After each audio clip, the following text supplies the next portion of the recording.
Okay, so what is it? I just don't. I think it's understand how March 3rd of 2023. So I went out yesterday to go see this eye specialist, okay? Well, he's the surgeon. I see 2 eye specialists now. They're right down your throats, just like Richard and John and I. People have been all over us. Anyway, we'll talk about that later, right? But what I did do is I went to Walmart after the fact. And I was under pressure because my time got cut short, so I had to just kind of go through the store fast. So long story short, I ended up finding some ground lean, extra long, lean ground beef. Lean ground beef. This better be beef, people. It was on sale. I paid $36 and I saved $12. So it would have costed $48 if I would have bought it regular price, but I got it for $36 with $12 savings. Okay, whatever. And they think the answer is just more and more boosters, or maybe I need a different booster. So, I have friends that have been vaccinated and family. They're always sick now. Like I've said before, in terms of British Columbia, Canada, we're in some kind of bubble out here. Although, I was speaking to the taxi driver when I was coming home, and I asked him, what his thoughts were on the economy and, how people are reacting to it and that type of thing. The first thing he said is people don't talk no more. No, they get into his car and all they do is sit there and starting at 6 months old. Just stuck on their cell phones. Whoever wants to go first. And of course everybody's stressed out with inflation here and this and that, but other than that, nobody's saying anything and they're not happy. This is the taxi driver. He was surprised that I was talking to him. I said, well, I don't have a cell phone and I don't plan on getting one. So anyway, I don't know. I think it's just a matter of time. Well, it's like Canadian Prepper says. Just basically, if you do stuff like I do, don't beat yourself up over it, okay? Because, you get criticism for it, right? Because of this bubble that we're in, right? Or, oh, well, who cares? If it happens, it happens. I'll deal with it then. Yeah, well, it's kind of hard to deal with it then if you can't get any food or, you're standing in a ration line or whatever it may be, right? Food bank line that's turned into a ration line. Soup kitchen line where you can only get one bowl of soup and that's it and nothing more and nothing less. Anyway, and he said, Canadian Prepper said, it will pay off. Like, you won't regret it. That's what he said. You won't regret it. You won't regret it. Because he does more reporting on global occurrences that are all pointing towards war. And if it really gets to that point, which is very, very close, this is where this kind of stuff you won't regret. So, the only thing I don't like, though, is I create myself extra work. Why are you doing this? But whatever. My days with canning, I don't think are going to be around that much longer because of my eyes. So, I'm so housebound that the horror stories I'm hearing from these people. This young lady cried on the phone. Let me go check on her, Murray.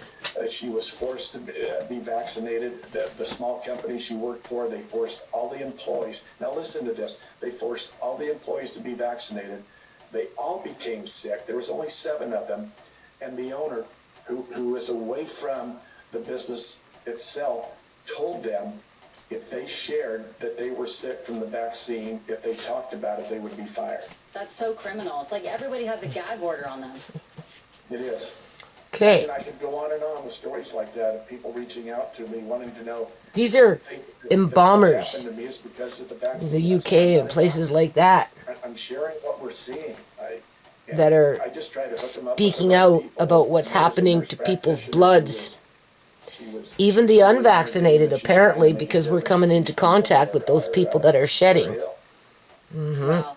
And And some of our bloods are starting to change. How you go around the country They're, speaking, you know, and they're starting to ask people to molecules, raise their and hand. there's something inside of them I that's do. I lecture on embalming and facial reconstruction Growing. around the country. I've been in 28 states. I don't know. And as I lecture, as I begin my lecture, I've seen the videos on it, and I've seen the microscope slides, and you know, I've listened to enough people, including these bombers, that are actually pulling out long, fibrous, rubbery kind of something out of the veins and the arteries, and you know, but that's not what this is about. Unless, of course, these animals that we're eating have this problem too, to which it's very well possible, because there's just something wrong with the world in general. So, you know, just with the way the world is and the direction it seems to be going, and how the criminal activity is not being held to account in any capacity on any level within society because of various reasons, whether it's through apathy, you know, or you just don't know how to hold your government to account because they're so corrupt that all they have to do is flip on a MS team and say dismissed and lock you out and make threats on you, and you know, and you're right, just whatever. Or it gets into court with professional lawyers, and you know, it goes on lockdown, and you know, they drag it out for years or whatever. Or they get a crooked judge, and the judge throws it out, and then it goes into appeal, and then it drags out for more years. Oh. So, okay, so how we're going to do this one this time? I think what I'm going to do, because, you know, you have to kind of think of like wartime, with a wartime kind of a mindset, even though, you know, BC is flourishing. Food is in abundance, even though people are grumpy and only want to sit in taxis going like this and not saying not one word because they're so miserable.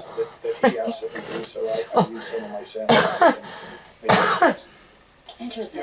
I'm going to open these up. I've got 6 of them.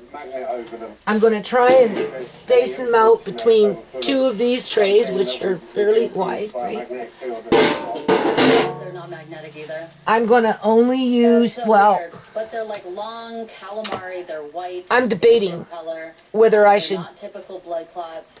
And apparently they're not even, you know, typical blood I'll probably thinners use a little is bit what of you would seasoning doctor salt. would prescribe in that situation, Right? blood clots. The But one that I is it like, true that the typical Highs. blood thinning medication is not working And on nothing these more. type of I blood was clots? thinking of putting in garlic, but I've decided I changed my mind.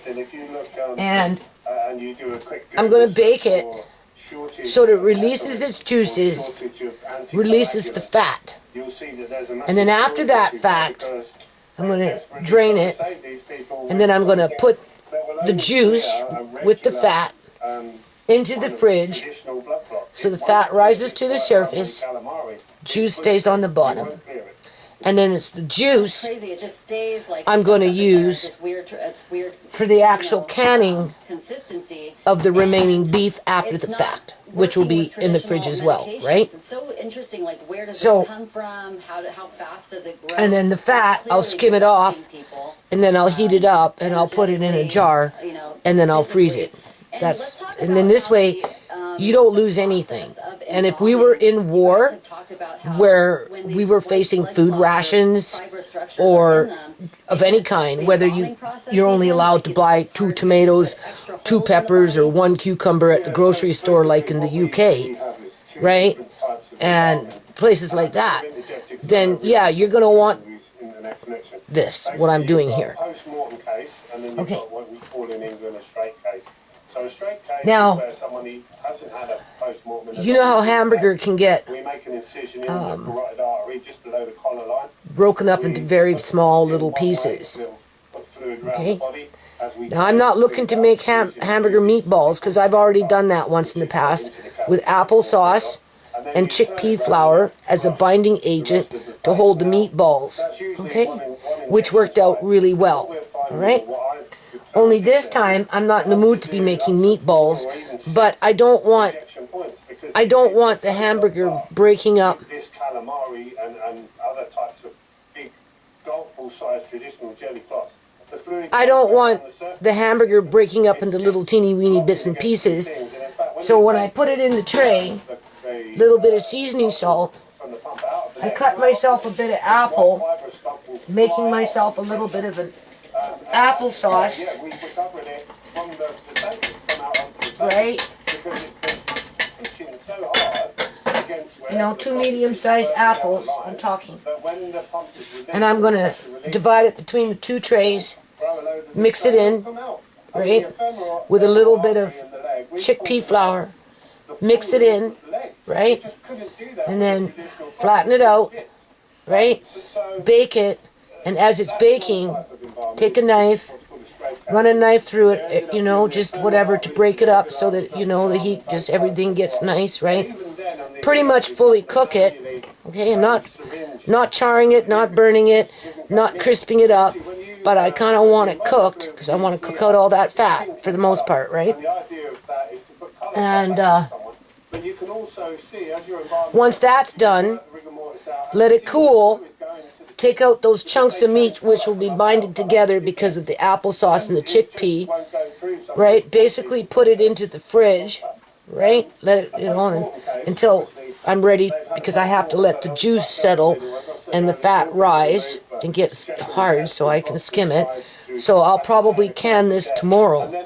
And then when the time comes, the meat, okay, you take it and you just break it up into chunks. And it will break off into chunks.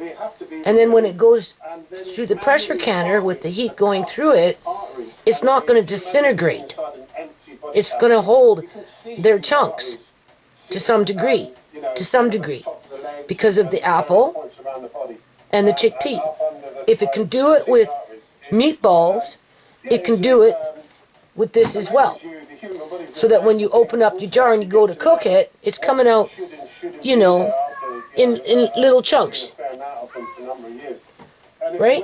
Versus in little bits and pieces. Oh, you know how hamburger can get, right? Because I mean, I could make meatballs. I could. Well, what did I do last time? I just rolled them up and laid them out in the tray, and when they cooked, they just binded together, and then they all went into the jar and they worked out good. And meatballs all packed in there like that, nice. It was easy for the heat to travel through. It was great. It worked out really well. But I don't know if I want to stand here and do all this. Pulling out these giant fiber stretchers. A lot of people might think, well, that was fake or that was staged or something like that. But I just want to verify that was real, right? With you doing that, and I just know I created myself more work. You'd think I'd learn, right? Okay, so I decided to make the meatballs. Did the applesauce with the chickpea flour. Okay, a little bit of seasoning salt, just whatever. Now, just a little bit of water just to get it started. Because you're going to want this juice anyway, right? So just enough to, when you get it in the oven. Okay. I still have 3 more to go. Hold on. Okay, so as you can see, 55 pounds of the hard white spring wheat. I was speaking to the fella and he said, you know, if it's spring or winter, it doesn't, you know, the wheat is going to draw up what's nutrients in the ground, people. So whether it's winter or spring, it's when it's planted. It's when it starts to, okay. So either or, after this, I'm good to go. You can see this is a big, big bag. And then we've got the chickpeas, 55 pounds, Green Acre style, Alberta Farms. And we've got the Great Northern Beans, another 55 pounds. Hold on a minute. Okay, so basically, what's happening now is I'm at the point where deteriorating. I have enough wheat in the house that Are also evident. I can feed, What do you know? quote unquote, the family. Janitors, nurses, teachers, and bus Okay. drivers are forced to endure 90-minute commute. Two-income couples Bread. afford to start Seriously. Young children have become Bread, increasingly cake, rare cookies, the police department pastry, cannot fill its ranks. And they say that pot pies with pastry, to a tyranny of just the whatever, minority. right? Oh For my a couple of gosh. 2-3 years, Oh my people. gosh, no way. They say it's all been crippled by a small coterie. Okay, now, I don't know, like I said, I don't know what people are thinking in Canada. There's something Because innately currently, right now, the stores out here that appear to be needs to be somehow. I okay. don't know, you're not willing to face And I can understand, won't admit that they're an alcoholic. just like, That's the first step. The first step let me turn this off. that everything you believe is wrong. Andre, turn that down for a minute. That the evidence of your policies is that there aren't children anymore. And they're Okay, you have to look at it like this. Now, just because the government says that they're in the process of building 40,000 housing units, some of them are built, some of them are not. But the projection, I guess, over a 3-year period is to have the 40,000 of them. Now, for all we know, 10,000 of those could be those modules, people, that they put homeless people in. 200 feet by 200 feet could be considered affordable housing if all you can house is a single individual in a, with their little welfare check to pay for that module. The stack and pack that look like they came from a container. Like, shipping container. And then they just cut them into, just squeeze how many they can fit in. Okay? Again, she didn't explain what the housing is. She just said 40,000, some already done, some in the making. But she forgot to mention that we're getting hundreds of thousands of immigrants coming in at 10,000 at a time. 10,000 Ukrainians are showing up if they haven't already been brought in and housed. Because that's the stipulation. It's the city's responsibility to house these people as the government's bringing them into the country. Okay? Now, I would say that's very deceptive. Because if you're bringing in 100,000 immigrants on the low ball, it's more than that, people, okay? But you're only providing 40,000 housing units that aren't even completely done yet. And you're not even being specific as to what those housing units are. But you want to make it look like you're doing something. For BC residents, not the immigrants, but for the BC residents, even though we know it's going to go to the immigrants. Right? Or in the case of a homeless BC resident, they'll get a module. Right? And, that's being deceptive. I seen that, people, when I went to I have a video of it. I actually have a couple of videos. I got actually a couple of videos that are lost videos that weren't even uploaded. And when I come into contact with them, I'll take the time to upload them. But it's not something I'm looking for right now. But anyway, I went to City Hall with Shimei. We went to a city council meeting. Well, it wasn't really a meeting. It was like the city councilors that were running to be for city council, like the candidates that were running to be city council, all came under one roof and had a table over there, a table over there. And it was the community could come in and go from table to table to table to talk to these candidates about how they wanted to deal with certain issues. And of course, housing was a big issue. Well, anyway, long story short, the city itself was toting something like they had already housed 368, 398. It was something like that number, right? I have it on video, right? And that's what they had already done for the people out on the streets. And in those days, they were in tents up on the strip, right? Okay, so whatever. Anyway, but that's not, it was just, it was a charade. It was a charade. Charade.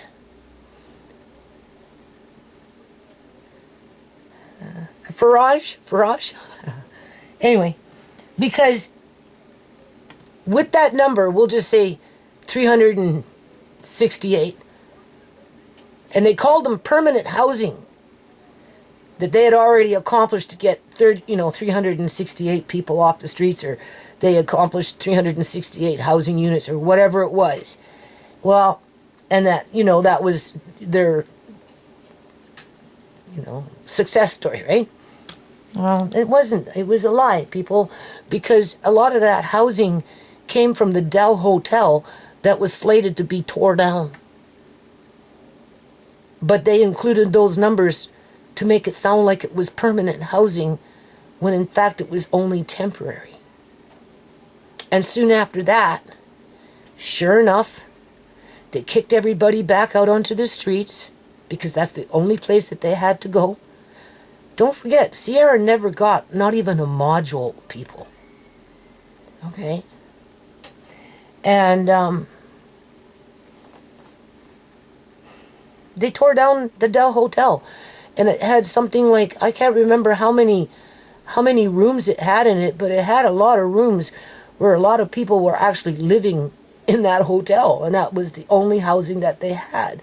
But those were the numbers that were included with the candidates trying to get re-elected by saying that they had already housed people, when they knew that whatever housing that they had given them was not going to last very long, and those people were going to be thrown back out onto the streets. This is why fentanyl is in our communities, people, because the government doesn't want to take responsibility for the drugs that the government, under the BC Liberal government, back in 2001, 2002, and 2003, brought into British Columbia, Canada, as soon as Gordon Campbell got elected and met with Bill Clinton. By 2003, the province of British Columbia, Canada, was flooded with methamphetamine, with 10, 11, 12, 13, and 14, and 15-year-old kids targeted to become the next generation of hardcore addicts. Knowing that it was 6 years after the fact, they were going to bring in the heroin, and then along came the methadone, and then along came the fentanyl. And now, if you go talk to the people out on the streets that struggle with this problem, they'll tell you that these murderers that are tainting the drug supply are adding benzonines or something like that in with the drugs right along with the fentanyl to kill them faster, when they're not using carfenol, which is worse than quote-unquote fentanyl, because it's an elephant tranquilizer. Because it's being done with intent. Okay? And if they can't get you that way, they target you in the houses like they've been targeting me all these years, and they pick off one family member here, one family member there, another one injured over there, whatever, however they can do it, as they feed you that old okie dokie. Okay. Anyway. So, when I was talking to that taxi driver, who was a Punjabi, okay, he says, gee, you're talking to me. I said, well, yeah, why not? He says, well, because nobody talks. He says, I pick up, people to take them wherever they go, and all they do is this. And they're moody, miserable. Because I asked them, like, how are people, like, because I go and for me, it's like a culture shock. I see things on the internet, the Idaho mushroom cloud with the, jet stream doing the spot drop over here of something that's accumulating onto cars in Ontario that's eating the paint, right? Or animals dying miles and miles and miles and miles away from what happened in Idaho, and and just you hear me talk. I'm not like completely naive as to what's going on around me. If it's not a train being derailed and blowing up, it's a freaking metal factory now being set on fire and completely destroyed. And if it's not that, it's a chemical plant. If it's not that, it's a refinery of oil. If it's not that, it's a food plant. And if it's not that, it's another food plant. If it's not that, you got 80,000 cows just dropping dead. We're under attack. But I wanted to know if this guy was aware of this. Because he's in the public. So like what's your opinion on what do you think's going on? Well, the first thing he noticed was people aren't talking. They're just sticking their nose through their phones. And they're miserable. And they're grumpy because of the inflation that's in society right now. Okay. And I said, well, you are aware of what's going on mainly in the States, right? When it regards to, all this destruction of infrastructure, and how our food chains are slowly but surely being disrupted on a grander scale. Because when you go to the grocery store, here, at least where I live, in the bubble of British Columbia, Canada, you don't see it. You really don't see it. I mean, like, I bought $36 worth of hamburger, saved myself $12, and I can almost guarantee you I'll get more than 12 quart-sized jars of quality canned food that I can make bean burgers with my great white northern beans mixed in with some onion, mashed potato, fry those up, open up my jar of hamburger meatballs, right? Heat it up, make whatever type of gravy I want, and then put it in a dish, put my bean burgers in there. Do you know how good that's going to be, people? Oh my God, you don't even know. Okay? And I can do that for a long time without ever having to go to the grocery store or worrying about next year paying $72 for the same amount of meat, assuming that we can find it at the rate that the food chain is operating under.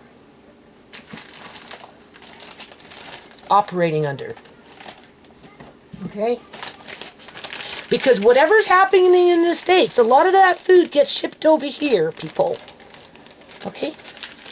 And a lot of these countries that export food to our country have put a ban on exports and are keeping the food for themselves, for their own populations. Because they're afraid that World War III is going to break out.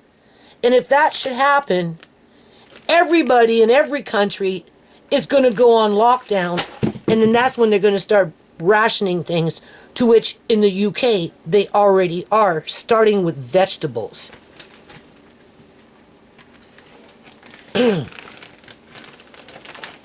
Okay? And it's kind of starting to happen out here because, like in terms of the United States, where less selection, some things they just can't get, or the produce is,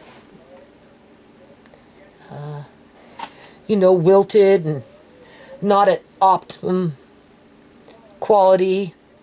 Where out here, we have access to it, but it's skyrocketing in price. Okay? And I asked this guy, I said, are you aware of what's happening to our food supply? Right? He goes, no, what do you mean? And I said, well, you heard about Idaho with the mushroom cloud? No. I said, well, you heard about the other train derailments with big explosions in Michigan and Florida and places like that? He said no. I said, did you not hear about the metal factory just catching on fire and got completely wiped out? And they deal with more than one type of metal in terms of a distributor to companies that need that metal to manufacture things, maybe even canned goods.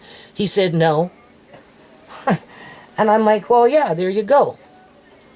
It's not his fault that he doesn't know, right? Because, you know, he's got his own family he has to feed.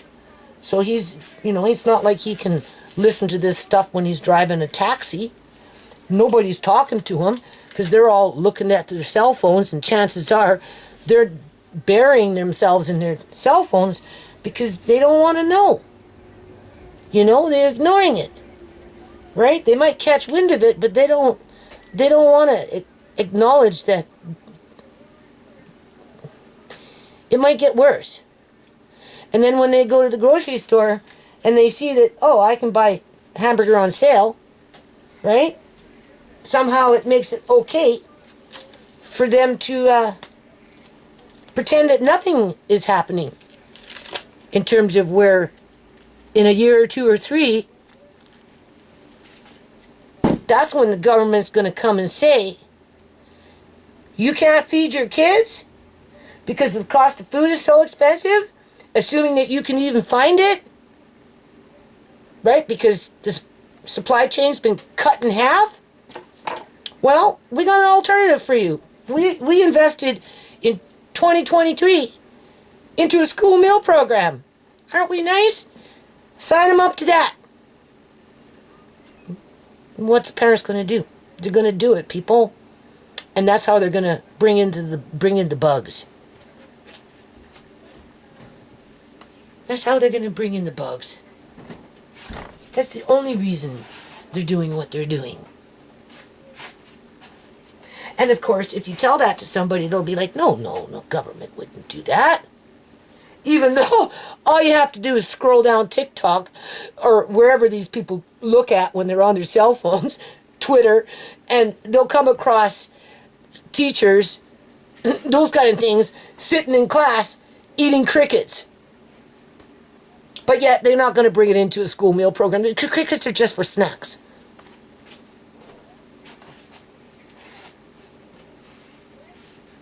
And people will be so just passive about it, people. They'll be so passive. So passive. I don't want to be in that position. I don't want my kids to be in that position if they don't have to be. Because what are your alternatives? Like, seriously, like what would be your alternative? Not everybody can run out and be a mountain man. You know, it's almost like you'd have to go out into the mountains and start fresh just to get away from it all. Not everybody can do that. Yeah. You know, Canadian prepper, get your bug out bag and run to the mountains. Well, no, I can't run to the mountains with Mari. Could you see me run into the mountains with a Mari? Right? They injured a Mari. I'm stuck in the city, people. Right? I'm stuck. So since I'm stuck here, you know, I want to make sure I can, I don't know, do what I'm doing, but I won't be doing this per se, because it will be already done for the most part. Right? It would take a year, 2 years to make a big dent in terms of what I've got going right now. And that would require more than just Andre and I and Amari eating it. Right? Now, once I get into cooking this stuff, like if I make these bean burgers, because I'm going to do it, you watch and see. The way I know I'm going to make them, and I kind of want them, but I'm kind of busy, so I can't just make them yet. Open up one of these jars of these meatballs, just for example. I already got it in my mind, what it's going to be like. And it's going to be so good. And then I'm going to take a plate down to my son. And I'll say, son, try this. And he'll gobble it up. He'll say, how did you do that, Mom? I'll say, well, you see that over there? Right there. It's all there. It's there for you. It's easy. Easy peasy. You don't have to go anywhere. Just put the effort in to make it now. That's it. But people are still stuck on thinking that everything's okay. But yet they're bringing in tens of thousands, hundreds of thousands of immigrants into the province, not to mention millions into the country, expecting cities and provinces to house them, right? Because it's the province's responsibility to house them, and then they offload that responsibility onto the city. And even when this province steps up and says, oh, don't worry, we've got 40,000, yeah, you got half of them made, the other half still in the works, and none of it's made for the people that you were elected to represent. Because the ones that you were elected to represent were slated for something else. So I guess that's why our grocery stores look the way they are, because it keeps us in living a lie, living an illusion, right? It gives us a false sense of security, right? It gives a green pass for the Karens and the Jacks to criticize people like me, right? You know what I'm saying? But, so, that's okay though. I'm almost finished, right? The only thing I want now, in terms of farm products, in terms of the wheat and that type of thing, is I do want that Kamet wheat, another 44 pounds, but that's expensive, right? And the reason I want that is because it's good for pasta. And I only got 44 pounds. So I want that because I know that once it's done, however I put it away, it's good 25, 30 years, people. Okay? So, you're not going wrong in that situation, right? It might be the only wheat around in 5 or 6, 7 years from now. Okay? So, and then the only other thing after that would be the wild rice. That's it. The black wild rice. And I would do that soon. Before all these toxins in the air do their spot drops and contaminate that food supply. Yeah. Yeah. So I'll probably do that within a month or so, because it's last year's stock. I don't want this year's. I want last year's. Because I know this stuff here, right, it's not contaminated. Right? But most people, they're not thinking like that. Because again, they go to the grocery store, they see everything looking fine, and they don't realize that it's not fine. Because they haven't come into contact with the information in terms of those mushroom clouds, or this plant blowing up and that one catching on fire with a couple of planes flying into that one and a plane flying into that one, and the groundwater being contaminated, and just the whole 9 yards. Right? Because we're already at war.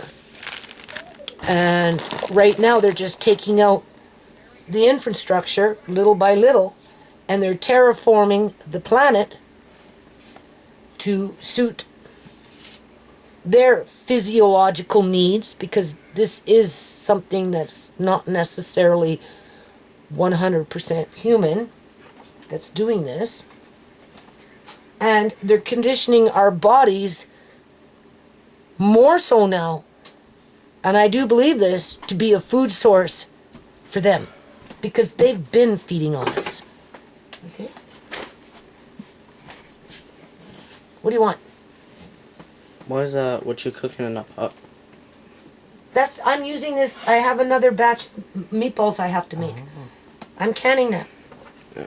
Okay, I'm just getting them ready, putting them in the fridge, and I'll can them tomorrow. Okay. I'm degreasing. That's what I'm doing. Yeah, go ahead. Thanks.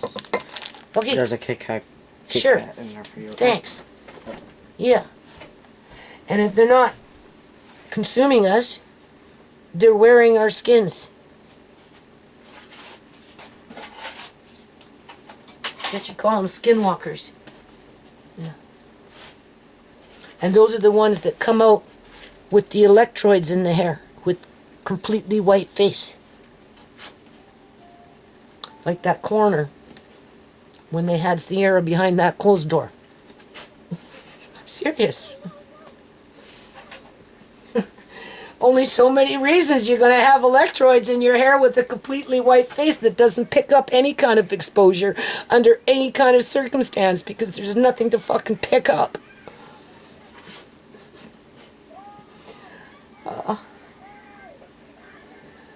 I mean, who would have known that the world was going to be like this? So yeah, you're going to see more of this stuff come to the surface over the next 10 years. Yeah. Yeah.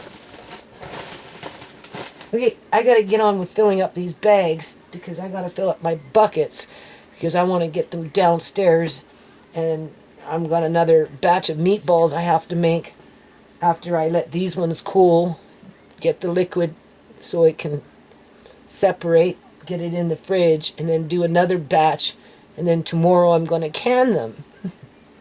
And I bought some sausages, but I made the mistake of buying some sausages with cheese. Because they were on sale too, right? So I don't know what that means. Normally when you cook these things, the cheese kind of leaks out, so it's hard to say what I'm going to do with them. Hold on. Yeah, I bought some more butter, and I bought some whipping cream to make butter. I only bought 6 quart size, well I bought 7, but I bought 6 to make butter, and then you get the whey from it, and you can freeze that, right? I don't have a lot of freezer space, but you know, you're spending the same amount of money for the whipping cream than you are like with the butter, so at least with the whipping cream, you get the whey. So I gotta find some room for the whey, because you can make pancakes and that kind of stuff with it, right? You know, you cook with it, right? So at some point I will be doing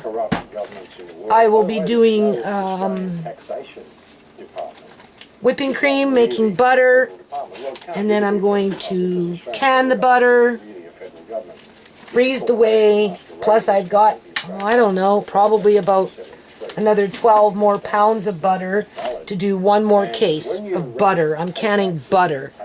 And then if I do anything again, it would be ghee. So, right, 1 more thing of ghee. And then after that, I'd probably be like, well, that's good, right? Now, I'm looking for my brown paper bags. Yeah, here they are. And then, so I got to do the butter and the whipping cream over the next week or 2. Right, which is fine, you know, right? And then, because, you know, I make bread, make bean burgers, right? Got my meatballs with gravy, right? Got the butter, right? Just whatever. Yeah. Well, what else did I got there that I have to like kind of process? So right now I'm just working fast with the meat. I turned off the oven, so as soon as I bag up these first 10 bags of the hard white spring wheat, then I take the meatballs out, separate them, put the juice into a container, put the juice in the fridge, right? And put the meatballs in the fridge, and then do the next 3 trays, same thing. Get it ready for canning tomorrow. Continue doing this because I tend to have a little energy today.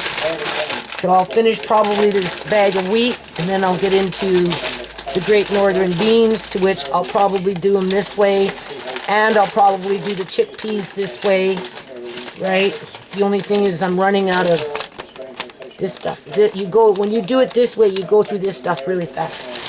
But I want these ones kind of put off to the further back, where they're kind of like for the more long term. Where the ones that are in a bulk, in the 5-gallon Mylar bags, that kind of thing, those will be the go-to buckets to fill up the 2-gallon bucket. Where these ones you might not get to for a few years, but they'll sit nice, right? Because you're taking the time to do this, right?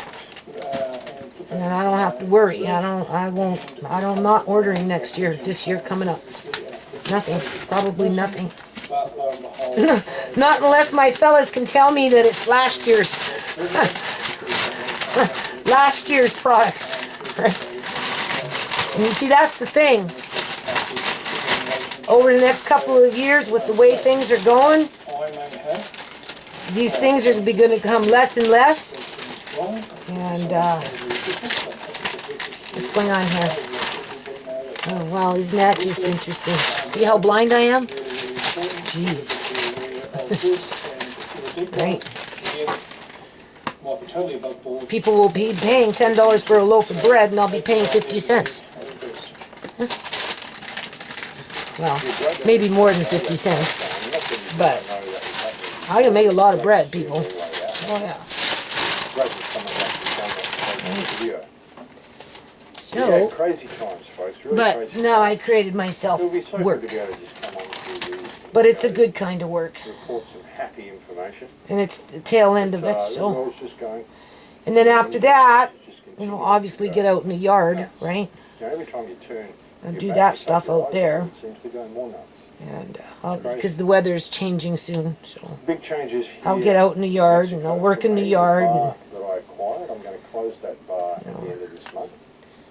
see if I can figure out a way to start selling some stuff and Over the bar, I really wanted to keep it going through an up. work on paying on bills, because you know There, and they could meet I used up $8,000 of my personal loan out of that $20,000. what I paid for the bar. So I got to kind of pay that back, because I do want to get a lawyer for Amari. Back pretty well. How long that will take me to pay back, I don't know. But I had to do this and Garden, wildlife, expose, folks. spoiled Andre a little bit with that musical stuff to make music and whatnot. I paid for the bar. You know, I bought guitar books and Minus wages. strings and Bit that I outlaid teach them how to play guitar and And then the landlord's get that trying to computer for that program. And bear in mind, Almost $2,000. the guy who's the previous owner actually. But it was for Andre, because, you know, right? And then if I bring out the DJ equipment this year, maybe once or twice into that courtyard over there, if the parents want that, right? Because I wouldn't do it unless the parents were out there with me. Seeing as how I got back, Then the kids can play with it, right? and now that the bar staff are sort of having emotional They can record, each other. right? We'll see. Third woman on the Oh, stage, shall we there's say. only so much time in a day, But so we'll see what now that this happens. is happening, the bar staff basically. So I'm thinking, well, I can't guess really run this place on my own. I don't really I'm working fast here, so hold on. value for the place. Okay, so now I'm listening to Laura Lynn, and who she's interviewing here. And they're talking about this transhuman stuff with the mRNA, and you know how they already got mice with human DNA, so they can do their experiments with whatever they're doing experiments with. And it's a sick world, people. Like, seriously. Right? Right. Right. You know, Carrie Madej, Dr. Carrie Madej explained it kind of in this way where they'll make it very attractive because, like, to a woman, they'll say, well, you walk into a room and you'll be able to think, I'd like the oven to turn on to 385 because I got to get my casserole in. And you'll be able to be at one with your I'm working environment. fast here. And this is this is the thing that's going to be very tempting to people because they're going to think it's cool. And that's actually how they started marketing the microgrids. So when they So now that I've done this, program in Europe, put them in the buckets, as a way to get into the VIP right? segment of the most trendy night And then I'm gonna bring out the meatballs, separate them, get them in the fridge, get the liquid in the fridge, and then get on with the next batch of meatballs. Because I got premier trays, right? Put them in the oven, so everything tomorrow, I just can that all up tomorrow, however long it takes. Start fresh in the morning, and then finish up with this wheat, which is probably about another, oh, I don't know, 5, maybe 6 more bags, 5 bags anyway, probably, at least. And then I'm going to get into either the chickpeas and the Norway, great Norway, great white beans. Oh, what am I thinking, Norway? The Norway maple. The tree that's going to be cut down, they're going to cut down all the trees here as soon as they start with that shit. Beautiful trees they're cutting down, people. Cutting down all the pine trees, the maple Norway trees, the Norway trees, the weeping willow trees, the oat nut, the white oat trees, every kind of tree. Acorn trees, just, you don't even know. Like, it's so sad what they're doing with the trees out here. Don't even ask me why I'm thinking about trees.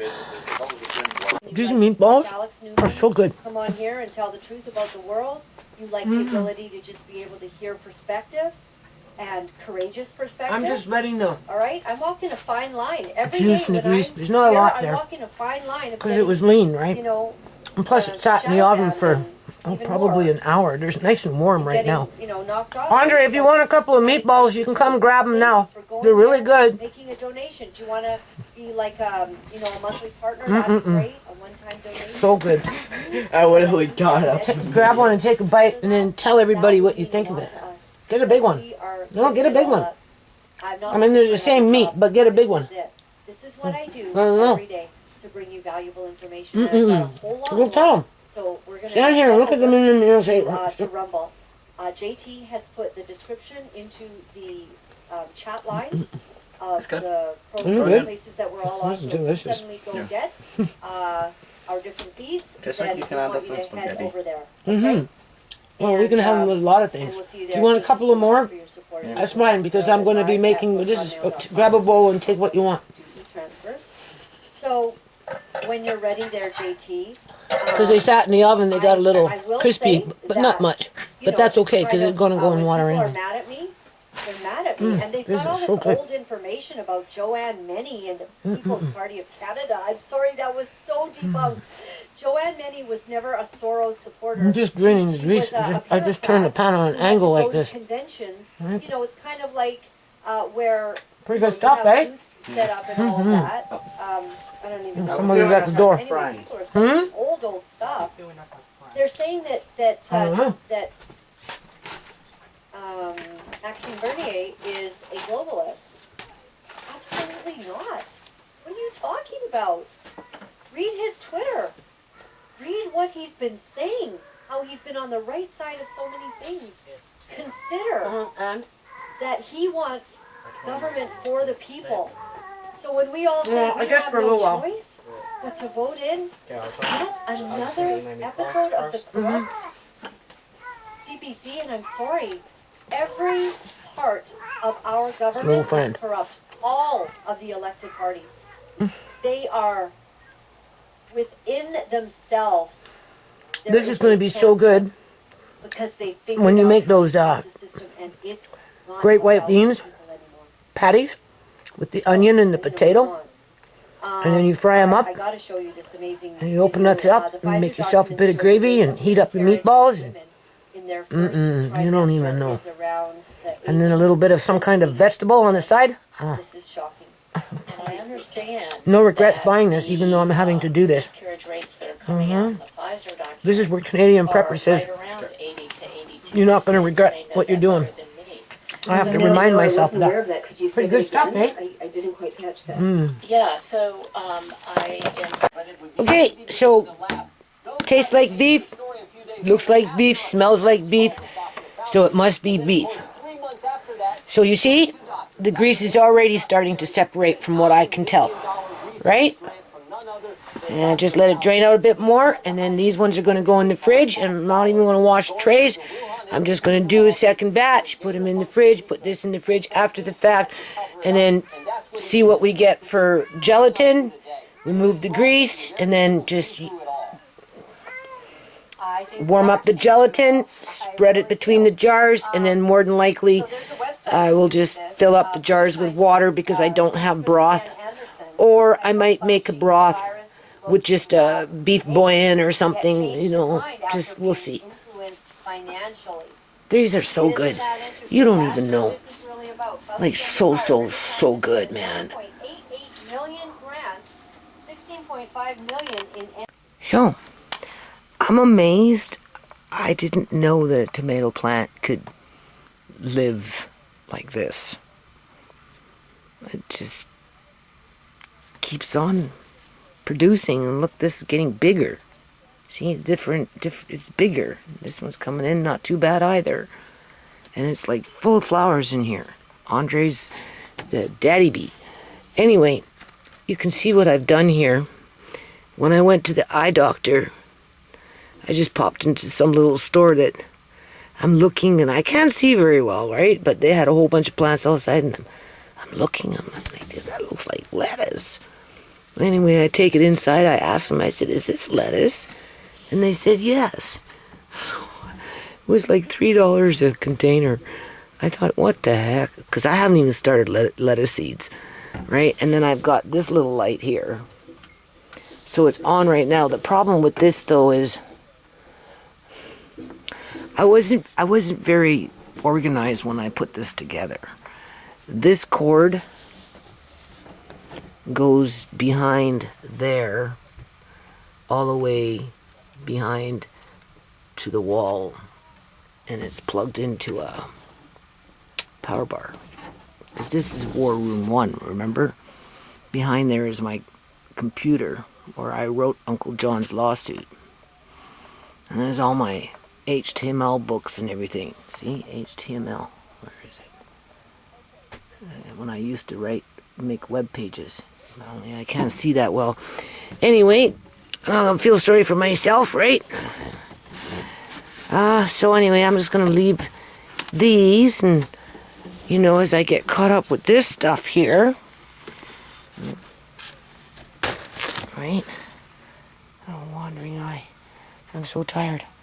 I was watching my little grandkids today, and now I got 2 more here. And it's like all day. Double shift. So anyway, I just wanted to show you. Hold on. Okay, so these are pretty palatable when they get like this. I just grabbed a whole bunch, took a string, tied it on a stick, put the 2 sticks together, right? They're starting to flower again in the back. And then this was on the floor, obviously very far from the light, right? So I'm curious to see what happens to it. It kind of like got forgotten about on the porch last year, and anyway, we'll see. I'm pretty sure it's going to like it there better than where it was. And then the only problem is this should be on a timer. Because now if I use this, I have to come in every day and turn it off. Well, I'll turn it off when this goes off, but either or, I'll just turn this off for now. I'll figure it out. I mean, it's still gonna get a fair amount of light, right? As we saw with COVID. Okay, so now it's March 5th.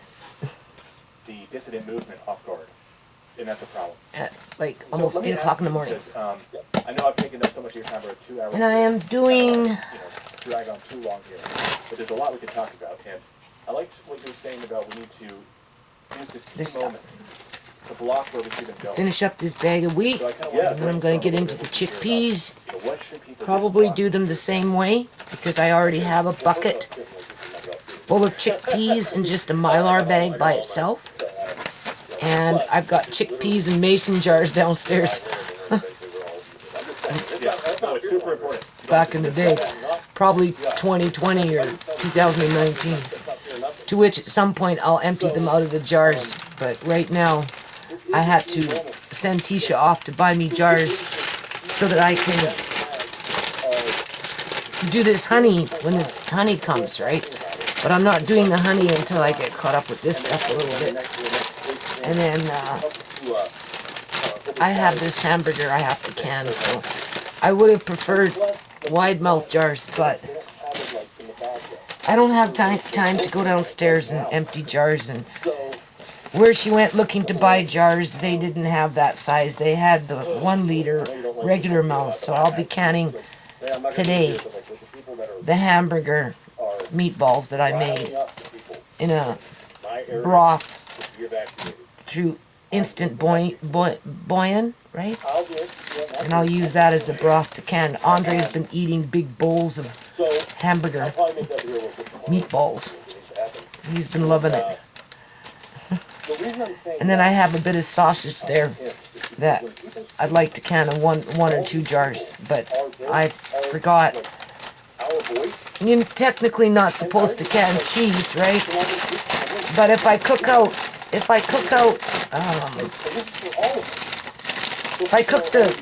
the sausage first, you know, poke it, lots leaks out. So I'll probably we'll have to do that today too. 'Cause, you know, I want to get this stuff over with, right? That's just my little side gig. Now, I like to go to the grocery store when I go out and you know, pick up on deals and stuff like that. And just like COVID, it's interesting how everyone was like, why is it the news covering this? And then we still got the Great Northern Beans to do at some point in the future. For like the entire news cycle. Well, this week. Working on it this week. So I'm going to probably end this video and then start a new video. Probably with the hamburger and just whatever. Right? It's either that or don't do no video. You know. Really, I should be leaving this BC budget video up, to which I can see that YouTube is already shadow banning. Yeah. You know, when these guys at the corner down here that are tearing down the 3 houses and building a 6-story, what do you call it, condominium? I don't know. Stack and pack. When they first showed up on the block, you know, I went and I introduced myself to them and, you know, and blah, and asked them, like, and, well, first I had a video on it, talked about it, right? I was reminding those guys over there that, you know, what's going on is a lot of corruption, right? And anyway, he told me that they were a small fry property development company, and that whatever was going on in the province in terms of the corruption within property development, quote unquote, to which under the BC Liberal government through their budget acknowledged that the only thing that's kind of really holding up the economy is the building of buildings, okay? But it's also being used to launder money and to traffic human beings and to replace Canadian people with a immigration population, okay, for political gain, all right, and to keep that food chain in terms of the bodies, that the dead bodies, the organs, the teeth, the skin, whatever it is that they're harvesting from the mass death that centers around this whole situation, because that's what's happening here. The immigrants just mask what's being killed off in the community through these property development. Okay? So, they acknowledge that it's the city and the province that is corrupt and allow the corruption to continue, even though they're the ones building the building, people, even though they're the ones that took over 4 fucking houses and moved their soldier friends in, basically, as they got the women cooking on the cheap, right, their meals. And then, if food poisoning should break out because of how that food is being cooked within the so-called community, right? Because they're all Punjabis over here. You go to the meat packing plants. I thought about this, people. You go to the meat packing plants, the chicken plants, wherever these, you know, where they process these, whatever, right? Freaking greenhouses, wherever. What you're going to find is probably 85% Punjabi, if not more, working in that industry. And being that they like to get their food from one, basically, location, because they're communal, right? You know, they like to go to the temple and sit on the floor, some of them, right? Others maybe at a table, depending on who's in control of the temple. Because if you get some of these guys coming in that want everybody sitting on the floor and they get the majority vote, that's what happens.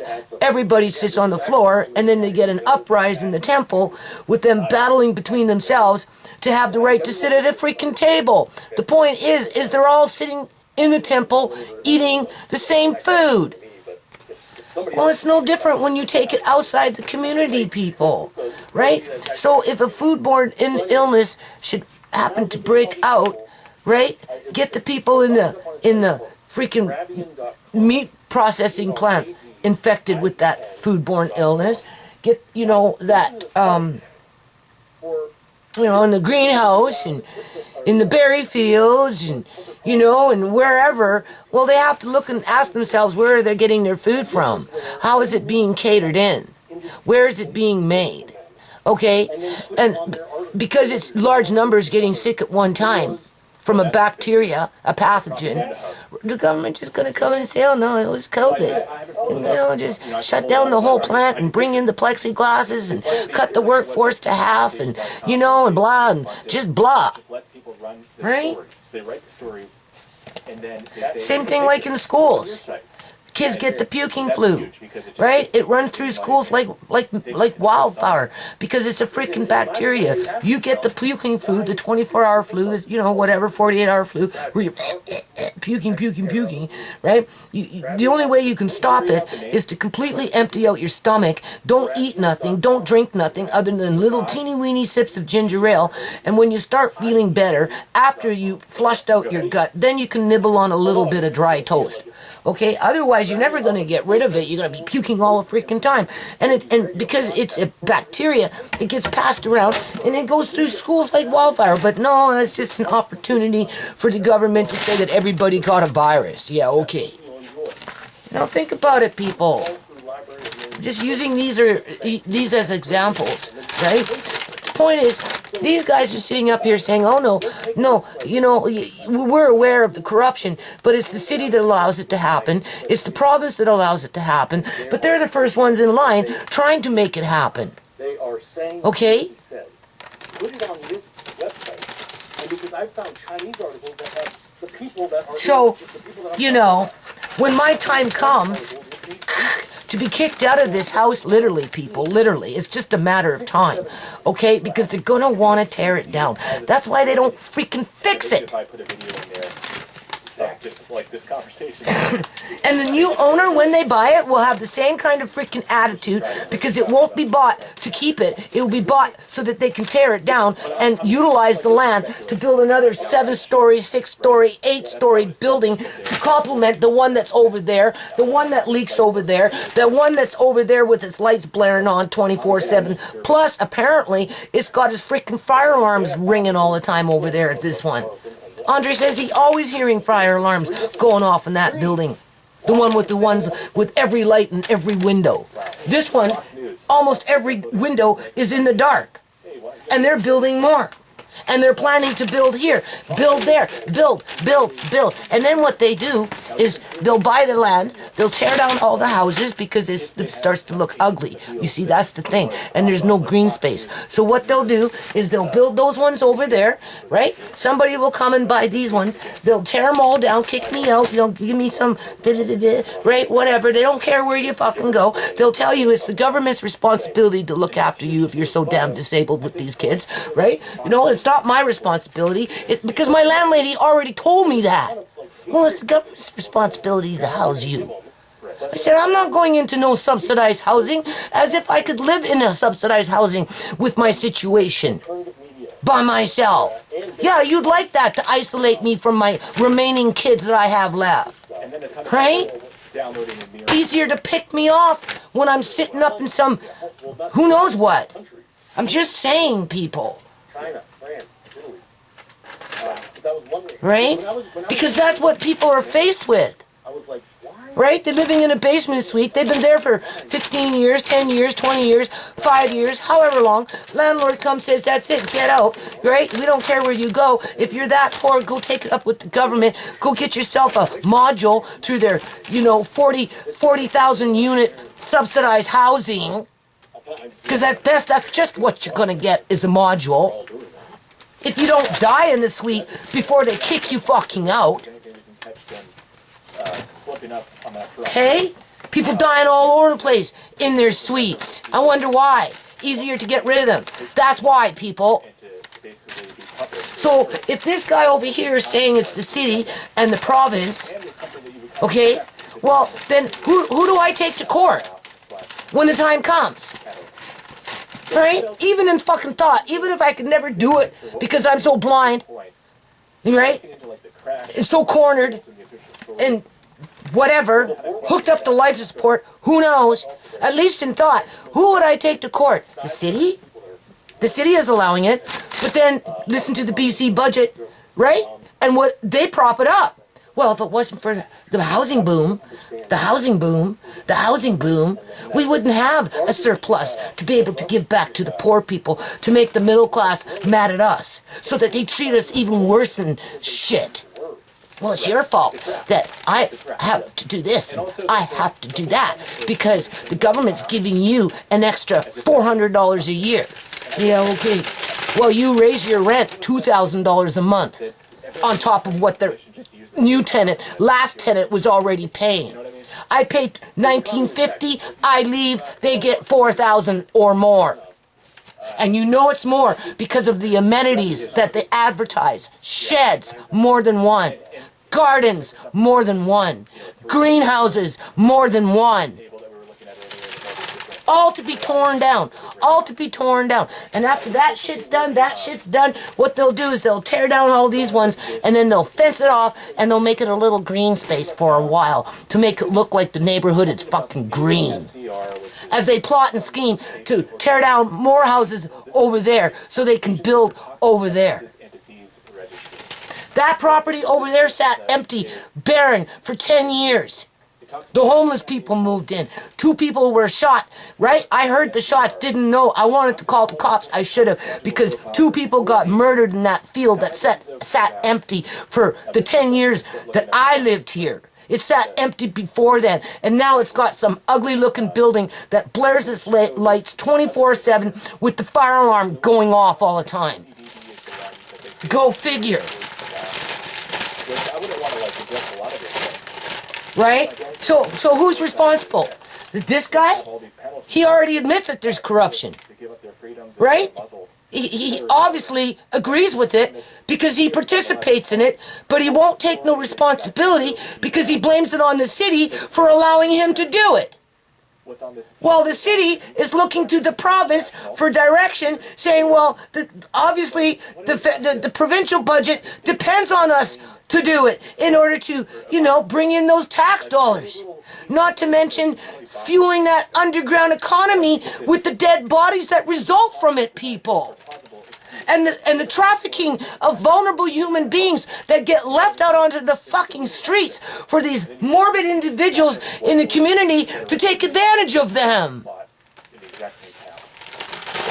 just wanted to add that about the specific type of And I'm gonna go, and I got 3 minutes to say what? saying, why are they talking I'm almost at the point where, fuck, I ain't gonna fucking go. My name's on the roster.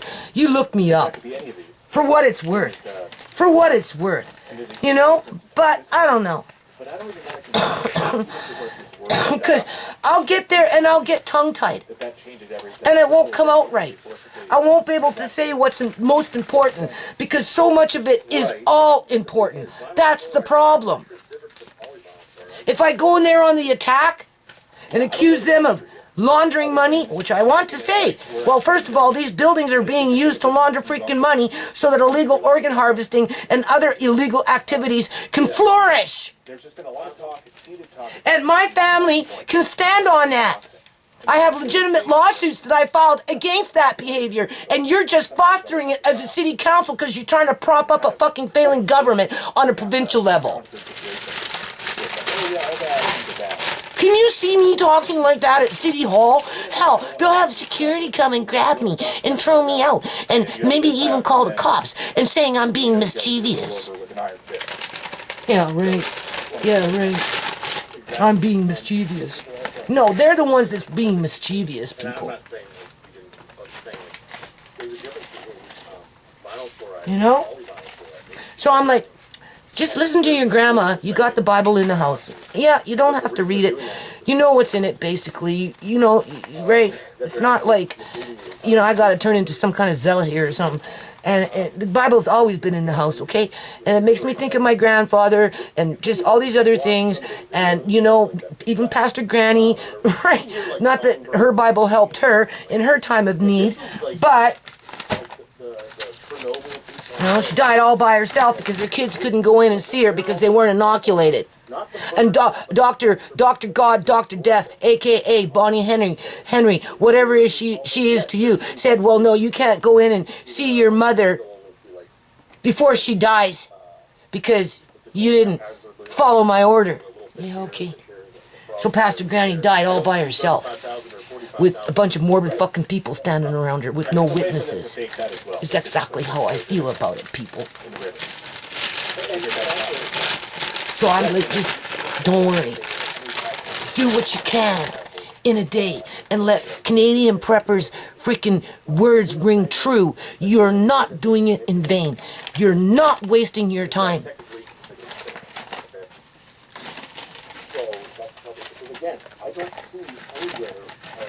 Right? After you're done, and you do the other things that need to be done, if you got time, then you read the fucking Bible. Well, I shouldn't say fucking Bible, but boo-boo Bible. Right? You know, right? You know what I mean?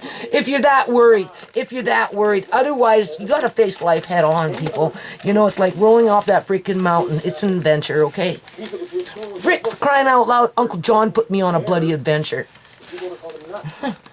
Right? And what an adventure he put me on.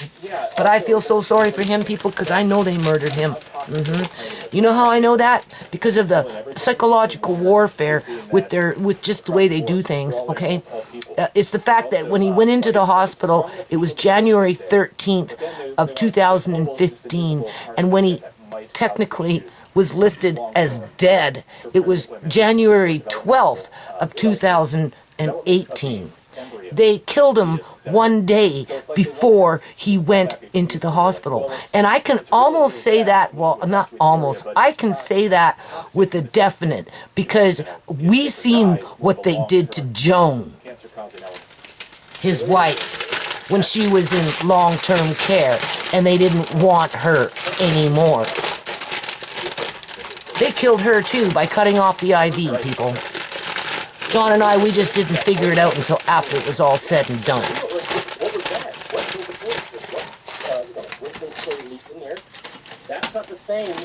Yeah, they took away her water.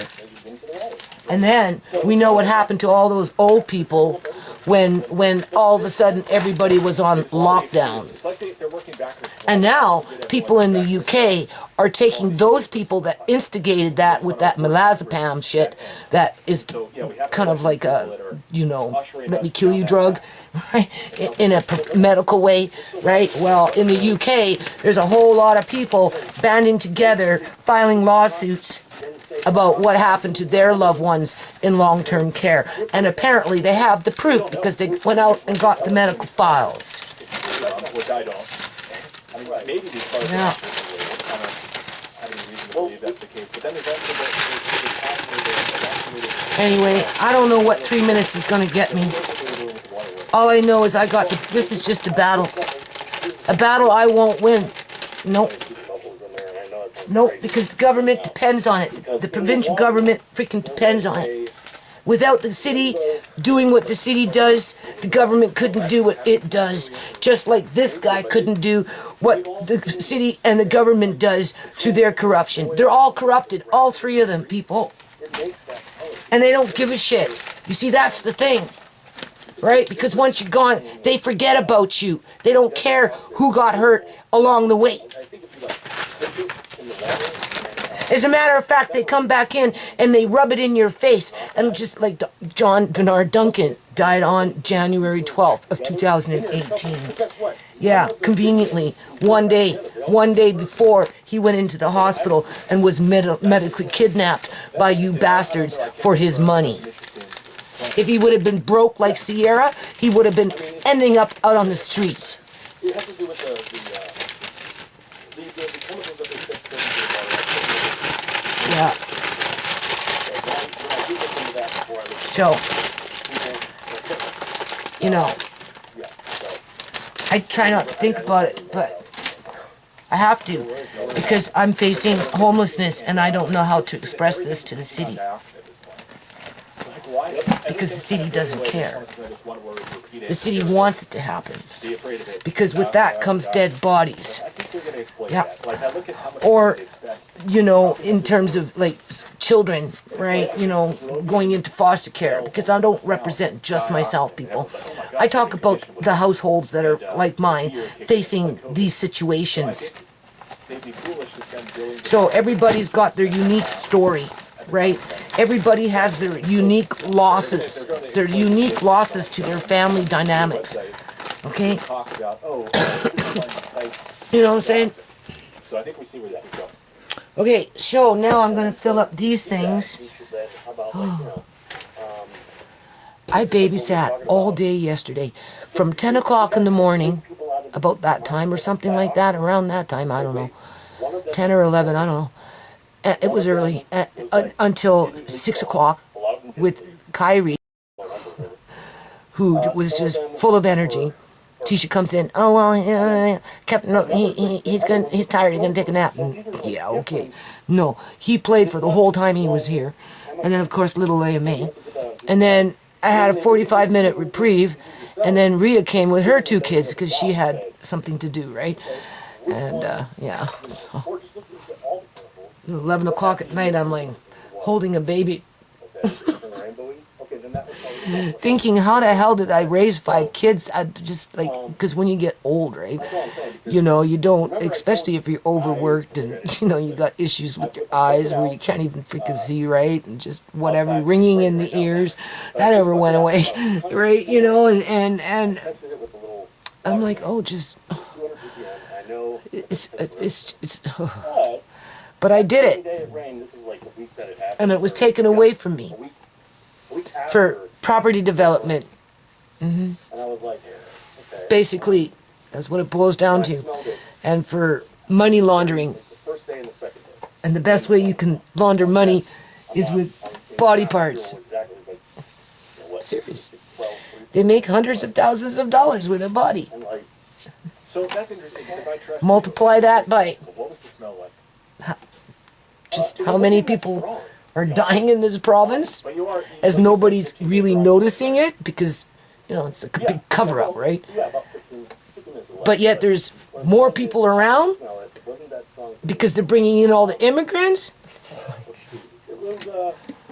as they speak with forked tongue with their housing units, but yet depend on the cities and the property developers to commit the crimes to prop up the budget.